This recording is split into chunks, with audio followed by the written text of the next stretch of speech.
Hi, everyone. Welcome back to Global Village Podcast. I'm Naomi. And I'm Johnson. It's nice to have you with us. Today's topic is something we all use every day communication. I've just finished reading two books Nonviolent Communication by Marshall Rosenberg and The Mindful Self Compassion Workbook by Kristen Neff and Christopher Germer. They gave me a lot to think about. I'm excited to learn from you, Naomi. I learn best by listening, so please tell me everything.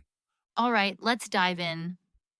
The first thing I discovered is that communication is not only about the words we use, it's about how we listen and how we relate to our own feelings and needs. What do you mean by that? In nonviolent communication, Rosenberg talks about four key components observations, feelings, needs, and requests. Instead of judging or blaming, we try to observe what's happening, express our feelings honestly, identify our needs, and then make a clear request. That sounds simple but powerful. Can you give an example? Sure, imagine your friend is always late. Instead of saying, "You're so disrespectful," you can say, "I notice you've arrived 20 minutes after our agreed time. I feel frustrated because I need to feel valued. Would you be willing to meet me at the agreed time next week?" It's clear, honest, and doesn't attack the person. I like that. It's direct but not hurtful. It also leads to another topic, setting boundaries and saying no. Exactly. Many of us struggle to say no because we fear disappointing others, but boundaries are about protecting our well being.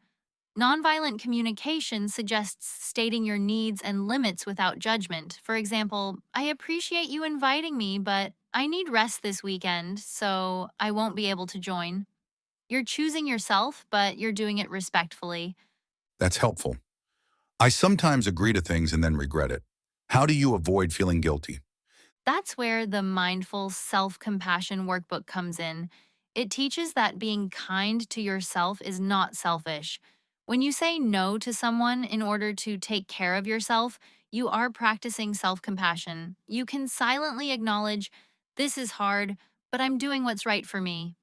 Everyone needs rest sometimes. That reduces guilt. Interesting.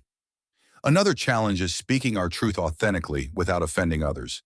How can we be honest and kind at the same time?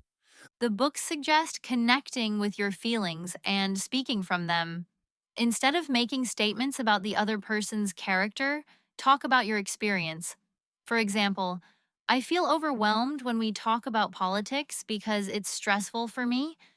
Can we change the topic? You're being honest, but you're not criticizing them." I see. And what about listening? Sometimes I want to offer solutions right away, but maybe the other person just needs to be heard.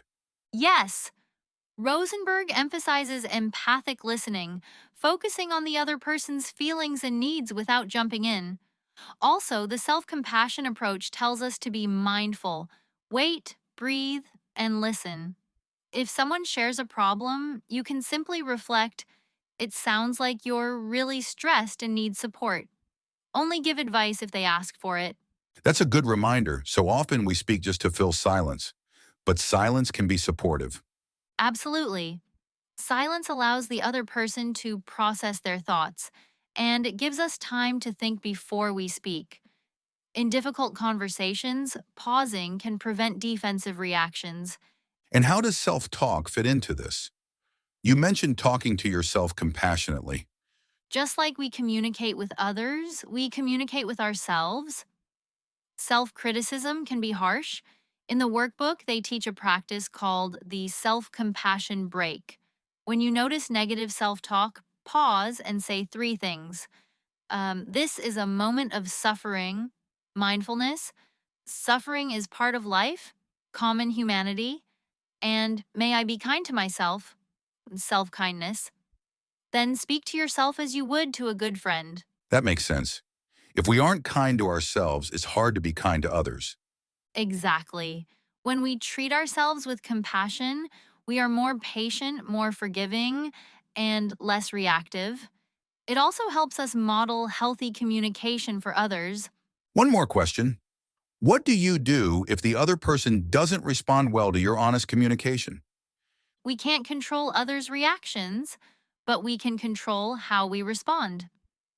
Stay calm, repeat your feelings and needs if necessary, and listen to their perspective.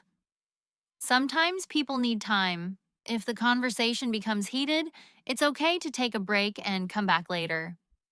So to sum up, today we talked about communication based on nonviolent communication and the Mindful Self-Compassion Workbook. We learned to observe without judging, express feelings and needs clearly, make requests instead of demands, and set boundaries respectfully. We discussed saying no, speaking authentically without hurting others, and the power of silence and listening. And we explored treating ourselves with kindness to reduce guilt and improve our relationships. Yes, communication is a skill we can all practice.